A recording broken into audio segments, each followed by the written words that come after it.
And a big hello to all the good people in Kudina.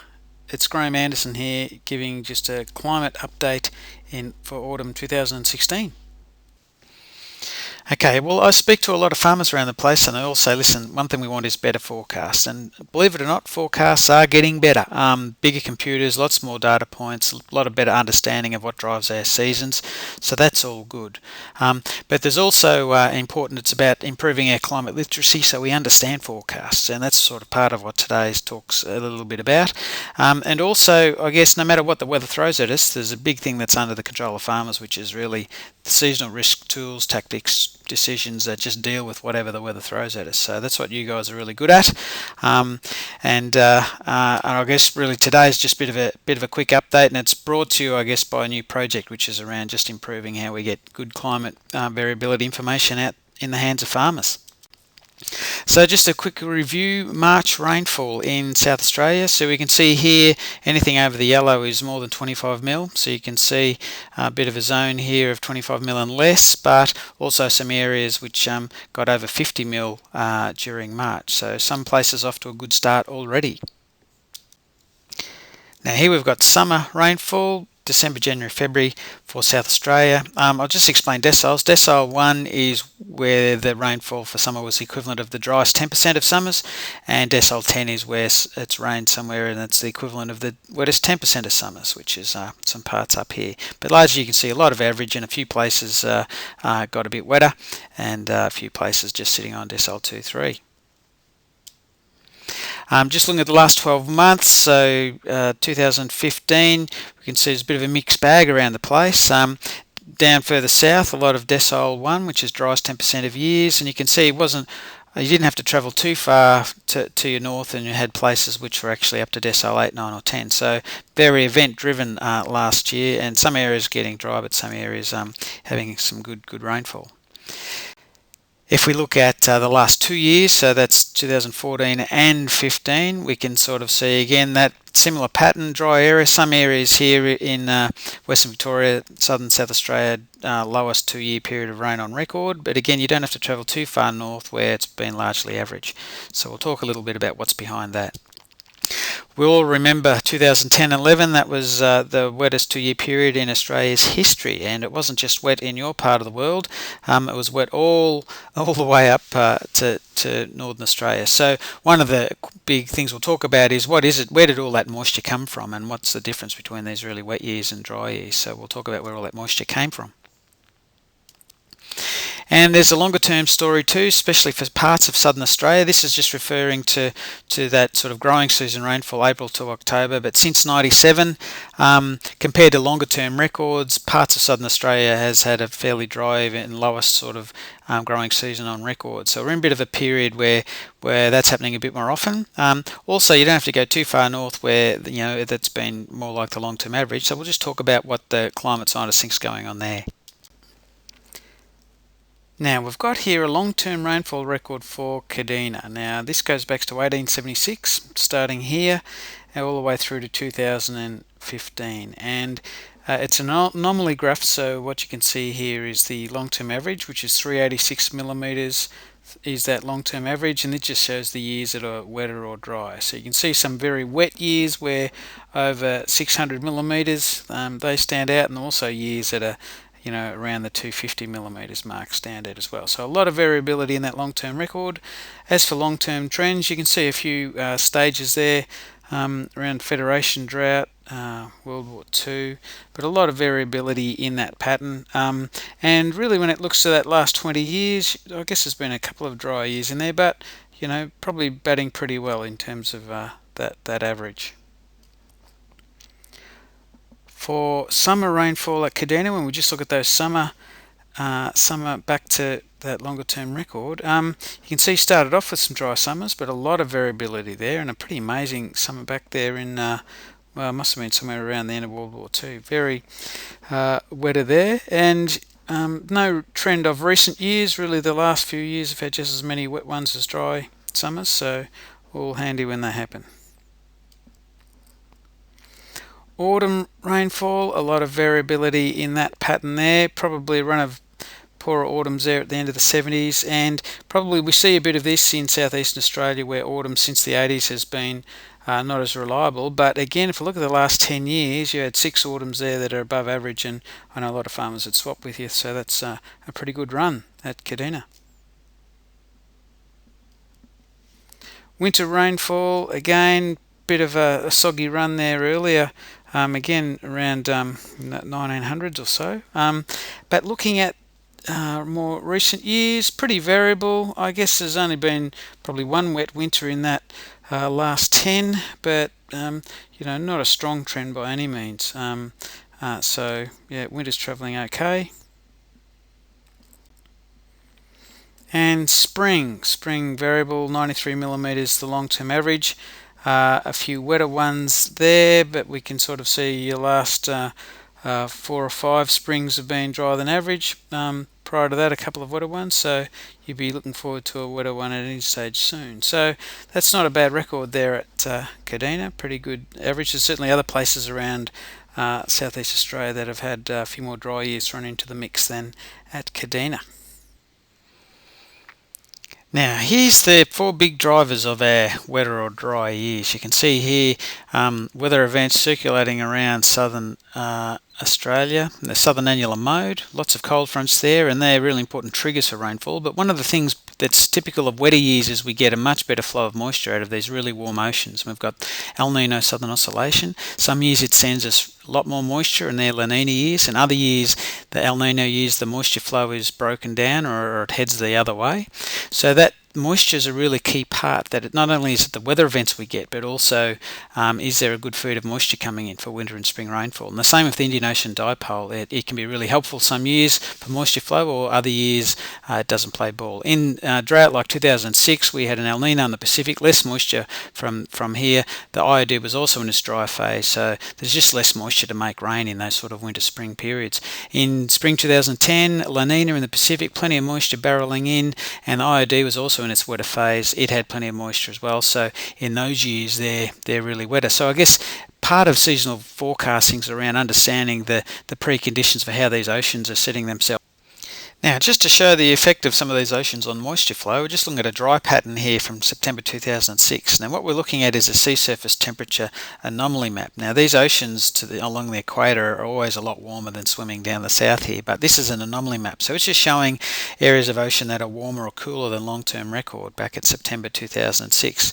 And you can see here these sort of warmer colours, that's where an area of ocean might be 2 degrees warmer than its long-term average, and this blue colour is where an ocean's cooler than average. Now, here we've got back in spring 2006, dry year, we had the El Nino there in the Pacific. You see all the warmer water over there, but notice around northern Australia we've got a lot of cooler than long-term average water there, and in those years basically more of the moisture is happening where the warmest of those oceans are at the equator, so where the warmest water pops up. And so in those particular years there's just a bit less moisture that's feeding into our rainfall patterns down in southern Australia.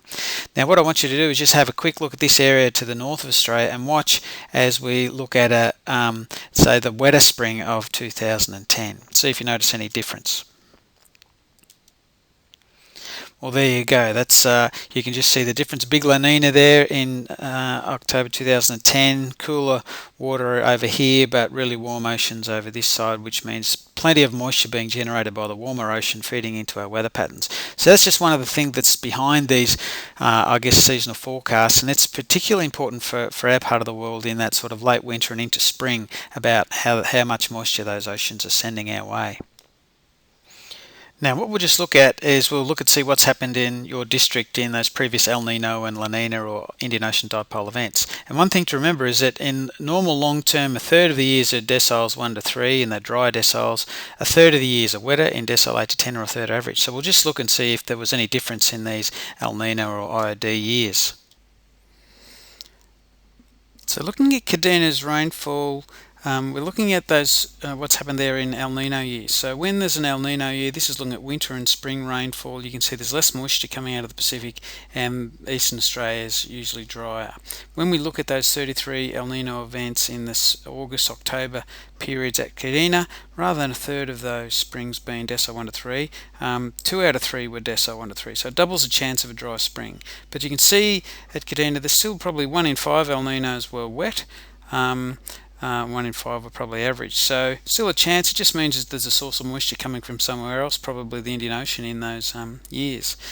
Kudina, when La Ninas are on and there's extra moisture coming out of the Pacific, a lot of Eastern Australia's wetter, is slightly sort of bigger chance of wetter or average for Kudina. Still a chance of a dry year, so not as strong as that El Nino signal, but still handy to know if there's a bit of extra moisture getting about.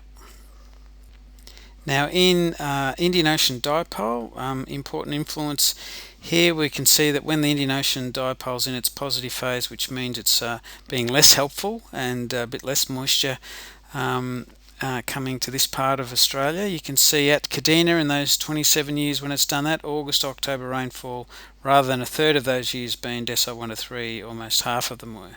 You can still obviously crack a decent season there though, so again, moisture coming from somewhere else. In IOD negative years, when there's a good flow of moisture coming from the Indian Ocean, you can see quite wetter here in South Australia. And quite a strong signal here at Kudina in those 20 IOD negative years, August-October rainfall, it sort of doubles the chance of a wetter spring. Still the odd dry one, but certainly a fairly strong indicator. So I guess that's why with seasonal forecasting for that winter and spring outlook, having a bit of a heads up of what those oceans are up to is certainly. Now, seasonal forecasts, I had a farmer just say that really it's a bit like getting the minutes of the latest Reserve Bank board meeting, and I think that's a really good way to put it, that there's never any guarantee what actually happens, but if there's some background information or commentary on what those oceans to our north are up to, and whether they're in a more helpful mood for winter spring rainfall or a less helpful mood, it's probably just worth knowing about it so you can feed into your planning for the different spring finishes you might be getting in your part of the world. And one of the things too about seasonal forecast, autumn usually is a less predictable time of the year than it is in the winter and spring. These oceans are still setting themselves up at the minute, but once we get to sort of winter, we've got a better idea about whether the Pacific Ocean's going to zig towards wetter or drier phase, and the same for the Indian Ocean. And I'll make the analogy, it's a bit like AFL footy season. I've got friends who are very keen Richmond supporters, and in February, March, they're always very excited about where they're going to be at the end of the year, but there's nothing like just seeing how your team's form is travelling. Once you get to June, July, you've got an idea of whether your team's going to be top 4 or bottom 4. So it's a bit the same with the oceans, and that's why it's good to read that commentary as you go through the season.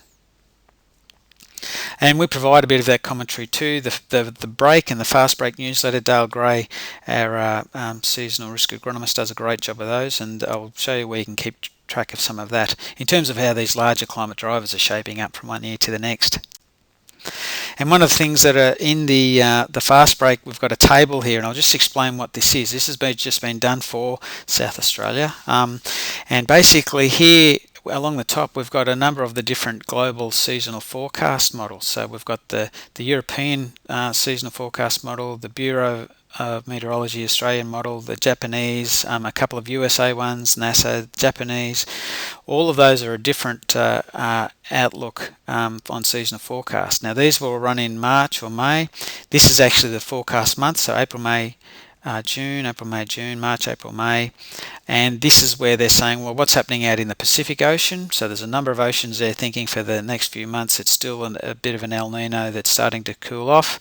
The eastern part of the Indian Ocean, most of the models they're saying, well, that area of ocean up to the northwest of Australia being warmer, and their predictions for autumn rainfall for South Australia, well, you can see there's a number of them through there that have got a hint of slightly wetter in your part of the world. So fingers crossed that comes through. So it means there's a few things that are in our favour, a bit better than this time last year. Still no guarantee when the autumn break actually happens, but at least it's just saying some of the background conditions there are going to be helpful. Now this is just looking at that same table, but it's for the 3 to 6 months out, and that's these are those same models, but Dale's just crunched these looking at July, August, September, and what they're thinking. So it's good to keep track of these from one month to the next. Basically, though, as the season gets on, there's a couple more models they're thinking that El Nino will cool down, and they're just sort of a bit of debate of whether it might be a La Nina or not. So we'll have to stay tuned with that one. In the Indian Ocean, there's again that water still remaining warm, which is sort of potentially useful for us. So that'll be something to watch this year. And again, there's still a couple of models there that are hopeful that there'll be a bit of better moisture flow later on the year. So stay tuned with those forecasts as they get updated each month. So what's happened in the year following previous El Nino events? So we've had the big El Nino last year. Now, some number crunching done here by my colleague Dale Gray on that Kudina long-term rainfall record. What he's done here is printed out all of those El Nino years, and you can see them there, and you can see here the colours of whether they were drier or average or wetter April, October rainfalls. But what he's done is basically then looked at what was the year following an El Nino and those previous El Ninos at Kudina, and what was the actual rainfall in those years. So you can see how that's played out, and this is basically they're ordered in April to October rainfall in those years following El Nino years, and these are the decile 8 to 10 years, these are the average years, and these are those drier decile 1 to 3. So as what happens with a lot of eastern Australia, I guess, years following El Ninos, you can still get a drier year thrown in. There's a couple there, but it probably does odds probably favour an average or better year. So fingers crossed that's what's might play out this year, but it's worth just keeping an eye on those oceans and see how they do play out as they start to set themselves up. Now, any curveballs, what I've been talking about is largely just good old-fashioned variability. I guess one of the things that's a little bit different at the moment, which is around this longer-term temperature record. You can see back to 1910 up to last year, and see temperature does vary up and down, and even El Ninos and La Ninas tend to vary it, where La Ninas are cooler and El Ninos are a bit warmer. But each decade, basically since the 50s, has been a little bit warmer. And the main thing that's, I guess, a bit of a challenge for us is really around spring temperatures. When we're looking at spring maximum temperatures for South Australia, and you go back through the last 100 years, certainly in those, you look at the last 4 springs, we've had a number of them between 2 and 3 degrees warmer than that long-term average. So that basically is just summer arriving a bit earlier. And if we've got plenty of moisture, it's perhaps not so bad, but if it's years where things are a bit dry, it just brings a finish to the spring a bit quicker. So that's one thing that's probably a little bit different to just long-term variability.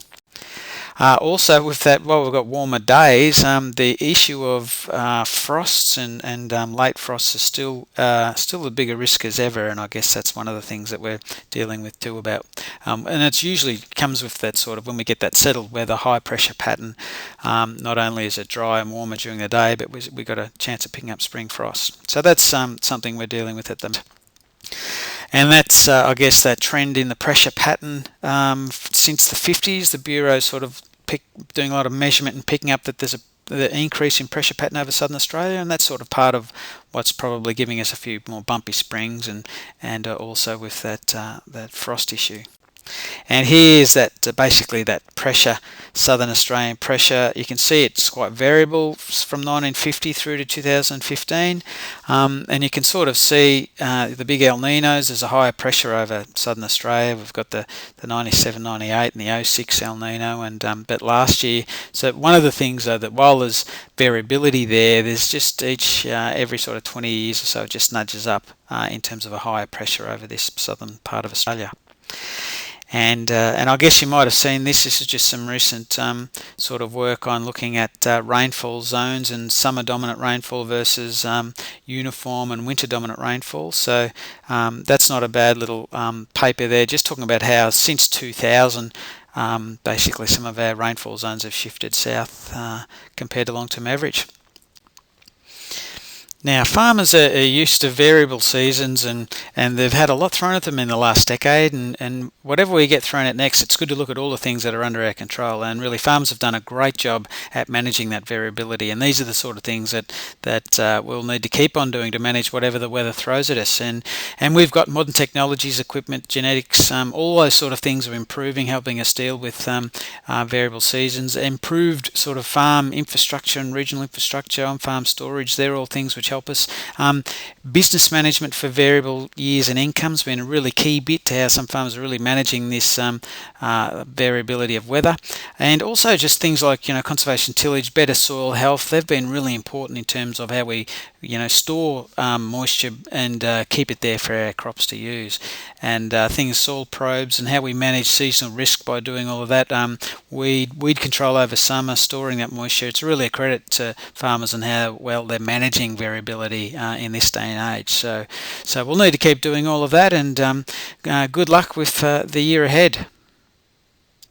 And if you're interested in getting those sort of monthly updates, just drop an email to thebrake@ecodev.vic.gov.au. It's free, and you can give a bit of a trial and see if the commentary is any use for you this year. Good luck.